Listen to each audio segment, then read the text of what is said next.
This presentation will be a recording since our presenter, LeAnn Alsop, was unable to attend in person today. LeAnn is an alumni of Ashford. She got her BA in cultural anthropology, and she has then applied the skills she gained in her program to work with public arts in the Hillsborough Cultural Arts Division. And her presentation will focus on how she created that career after her graduation. Everyone, thank you for having me. It's an honor to be here. Today I'm going to talk about my work in the cultural arts program for the city of Hillsborough and how I've made it to this point in my career. Before I get started, I want to share 3 pieces of advice to keep in mind while I tell you my story. And hopefully they'll serve as an inspiration for you as you move on in your own adventures. So my first piece of advice is if you can't figure out where you're headed after graduation, don't panic.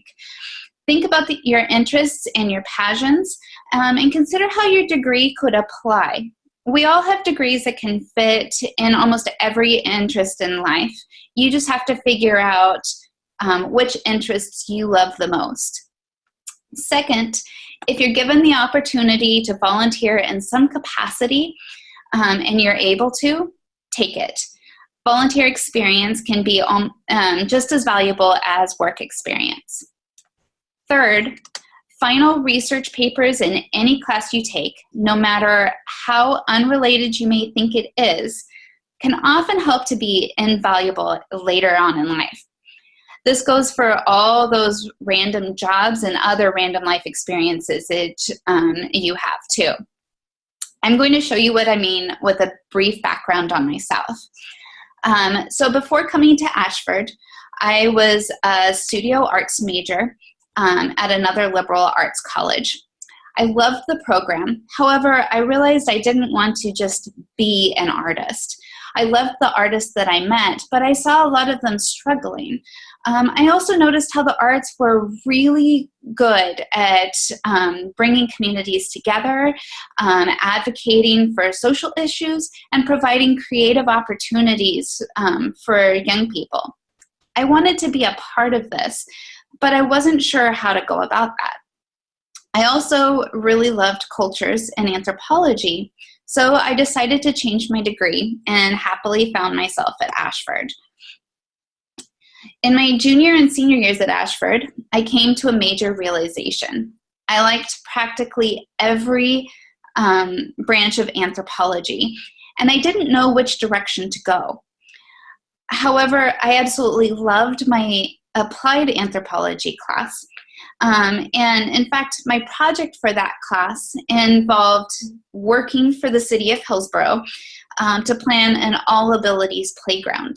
When I finished that project, I told my husband that if I ever got a job with the city, it would be my dream job. Unfortunately, Hillsborough wasn't hiring any anthropologists when I graduated, and so I felt pretty directionless. So I decided to check an item off of my bucket list. I had always really wanted to work in a museum, and so I volunteered at the Portland Art Museum, also called PAM. PAM is one of the oldest art museums in the country and the oldest in the Pacific Northwest, with many galleries that really interested me, including Native American and Asian art. I was lucky enough to be put in a very unique gallery. Is it working? Let's see, there, called the Rental Sales Gallery. It's one of only 4 or 5 in the entire country. It's used to help promote awareness of regional artists and represents about 250 within Washington and Oregon. Here's some examples of my current favorites. We dubbed this the Rainbow Wall for obvious reasons. And you can see the wide range of art that is represented within Northwest artists. They're a fantastic group, and I really love what they do. The idea behind the gallery is that museum members can rent art for 3 months at a time or purchase. We have clients ranging from individual families who like to decorate their homes, to corporate clients like doctors and lawyers' offices, to even production companies who rent the artwork for TV shows. I've been volunteering at the gallery for the last 3 years. Here's a fun picture of me hanging art on the wall. And I've been amazed at how my anthropology skills really help here. By conducting basic observations and interviews with patrons, I'm able to help identify quickly what kind of art they're interested in and help them find that just right piece. I've also been able to meet a lot of the local artists and learn about the work that they do. On top of this, I've been given the opportunity to learn basic conservation techniques, and I now help to maintain the collection and the gallery. The last great benefit for volunteering at PAM is that my experience with them led to my job with the city of Hillsborough. So Hillsborough is the 5th largest city in Oregon. It has the largest Latino population in the state, and Hillsborough has also got a large span of economic groups, as we're both an agricultural community with many migrant workers, and also the host to many high-tech companies like Intel and SolarWorld, which makes us a prominent part of the Silicon Forest. Hillsborough is also special in that they value the arts and they see their economic, social, and cultural potential for the community.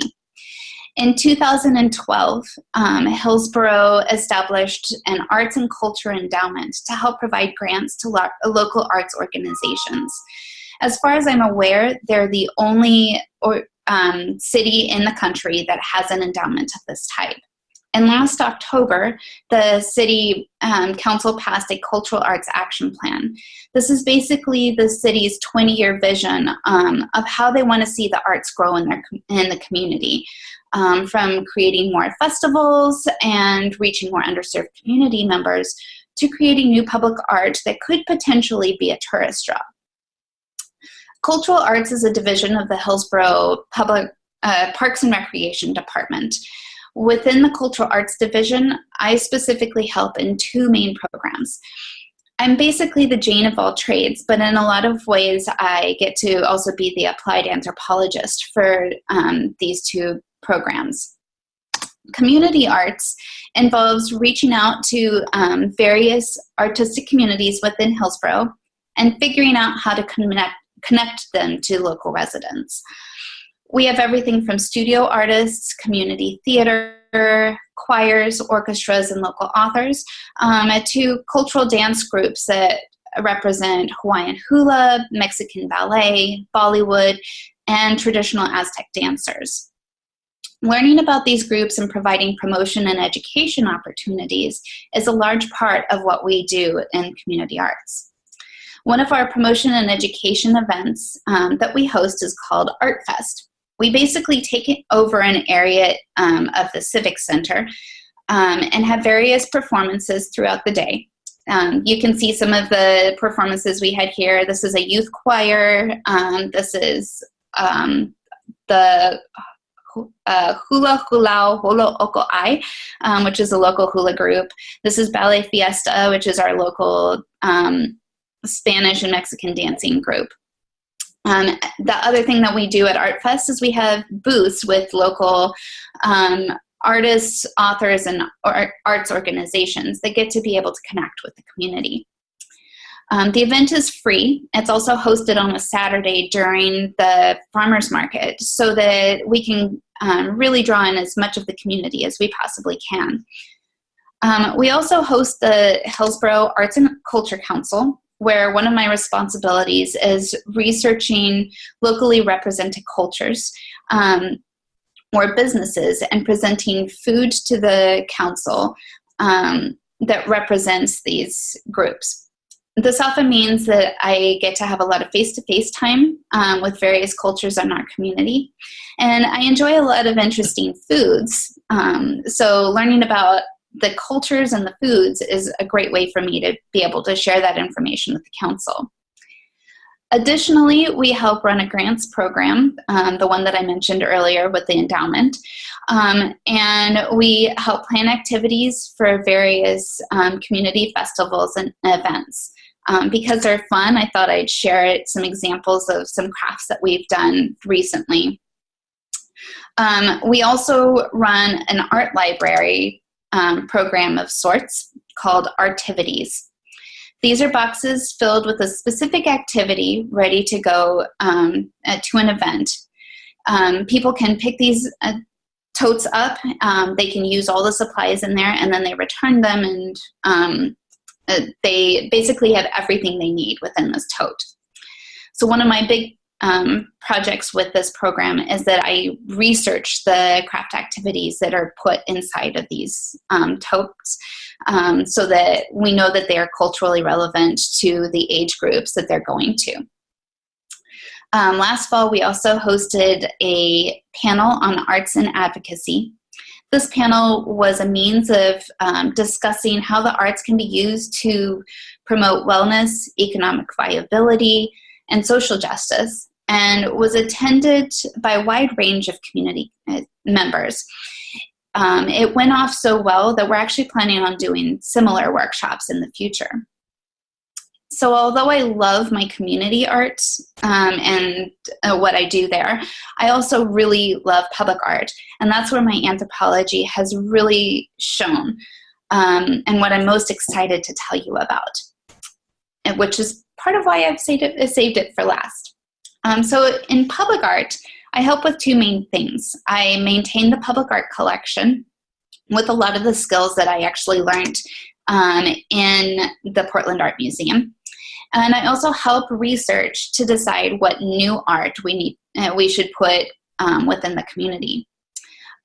We have a lot of cool public art already, and so I thought I'd share with you one example. This one is called Head Over Heels. It's by an internationally renowned artist named Patrick Doherty, and it's one of the community's absolute favorites. And we've along with this one, we've also had some other main projects.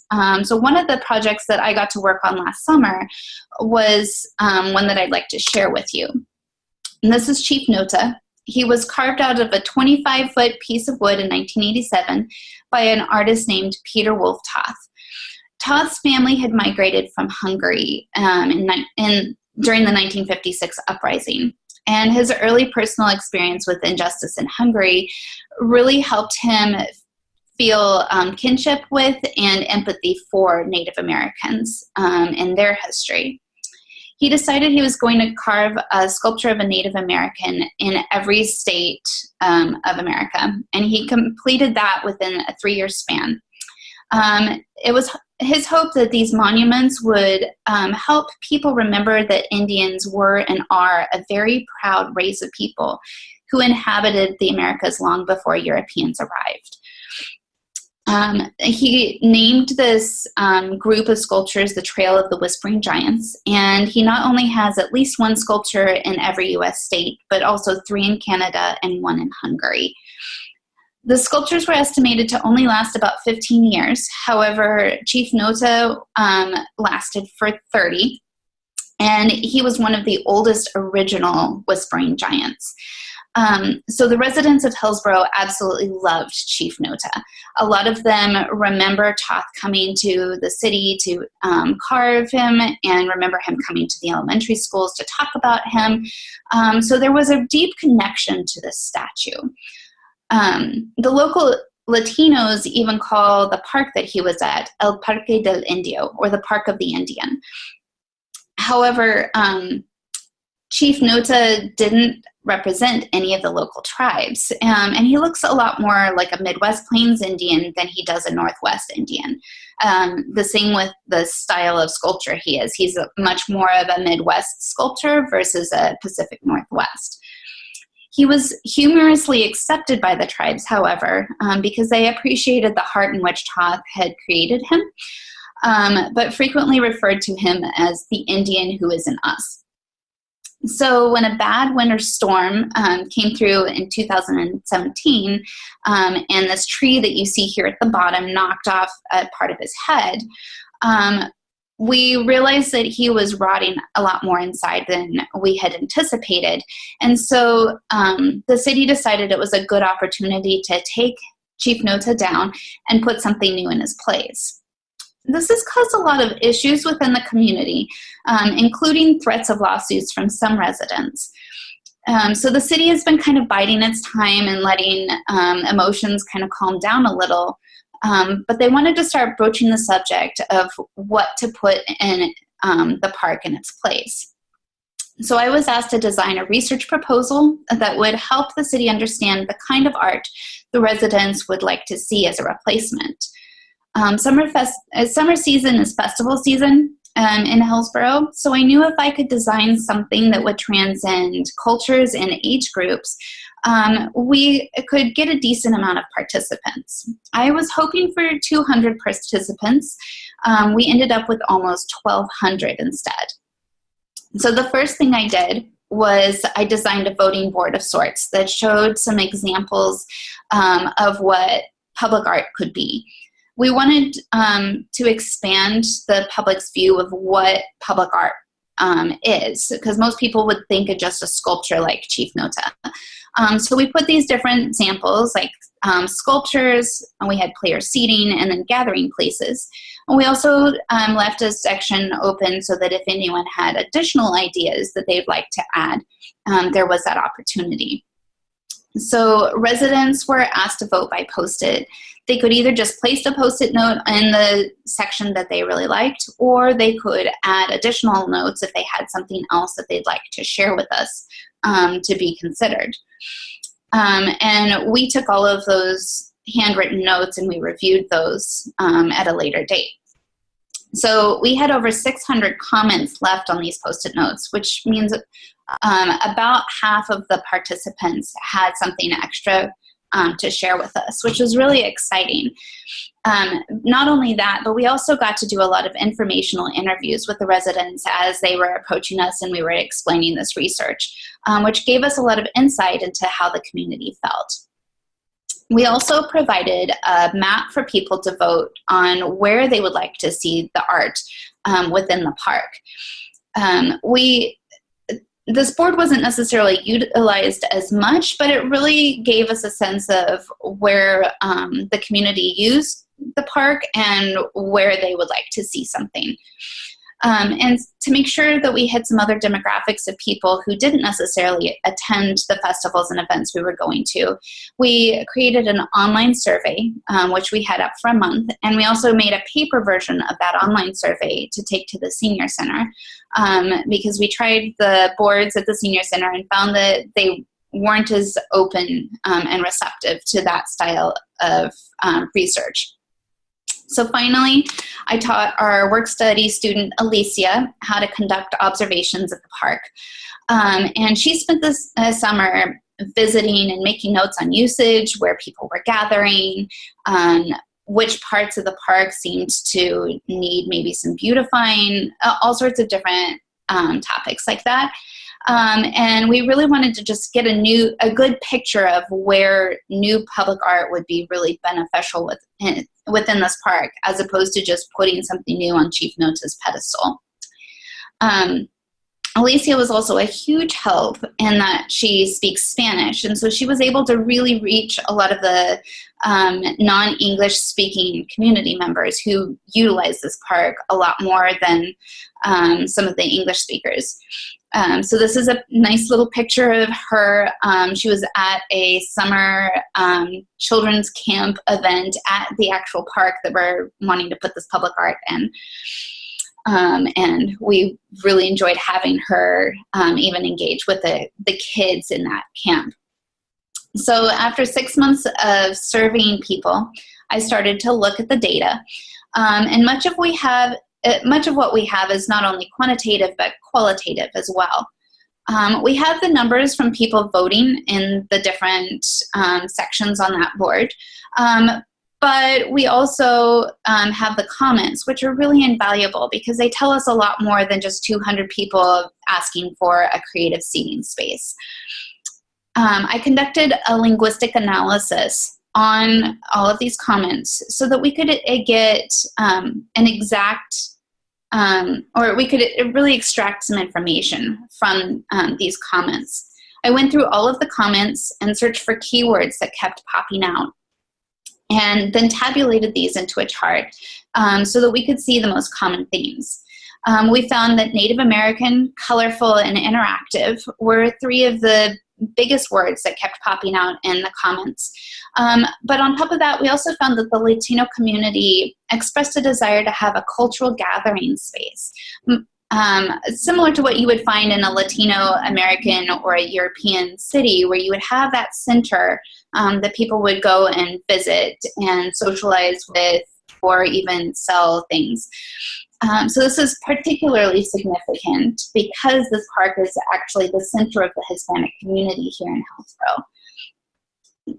So what we really felt is that we're seeing the Hispanic community communicating that they have this feeling of loss of this communal place that they're used to in their home countries, and a desire to have that recreated here in Hillsborough.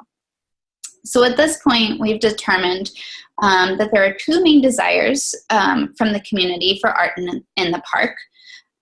They first would really like to have a replacement for Chief Nota, and really have something that they could connect to and personify a lot like they did with Chief. Second, there is a request really for an interactive and more shelter-based sort of artwork that's farther away from the busy road and closer to the large playground, so that families can utilize this new art a lot more than they could with the Chief. So we can mostly see these interests through the voting numbers, but the comments, like I said, really helped engage us in that sort of connection as well. Currently, we've determined our top choice for what the art is going to be. And we're working with city planners to determine feasibility and a good location for the art before we start searching for an artist. However, after a lot of discussion with the city planners and also really looking at this research, we've realized that we really should maybe have a second wave of art within this park. And so that is a plan for farther down in the future, that we're hoping that we can put something else in there as well. And that second wave has already got a location identified. We're just working on trying to figure out exactly what kind of art we'd really like to see in that location. So on a side note, you remember that lovely applied anthropology paper I told you about at the beginning? Well, as luck would have it, it was more than just useful for getting me an A in that class. The city is actually moving forward on planning an all abilities playground, and they're planning on beginning construction on this playground in 2020. The Parks and Rec director actually found out about that paper, and he has been using it to help progress with his research and his planning for this park. So this is something that really excites me. Because equity and inclusion, especially for differing abilities, is something that I'm extremely passionate about. But I also wanted to share that because, like I said, no random experiences ever go unwasted. So that's my story and how I've landed where I am after graduation. I hope that you've enjoyed hearing about my job and all the fun things that I get to do. And I hope it gives you some inspiration for some of your own adventures. Thank you.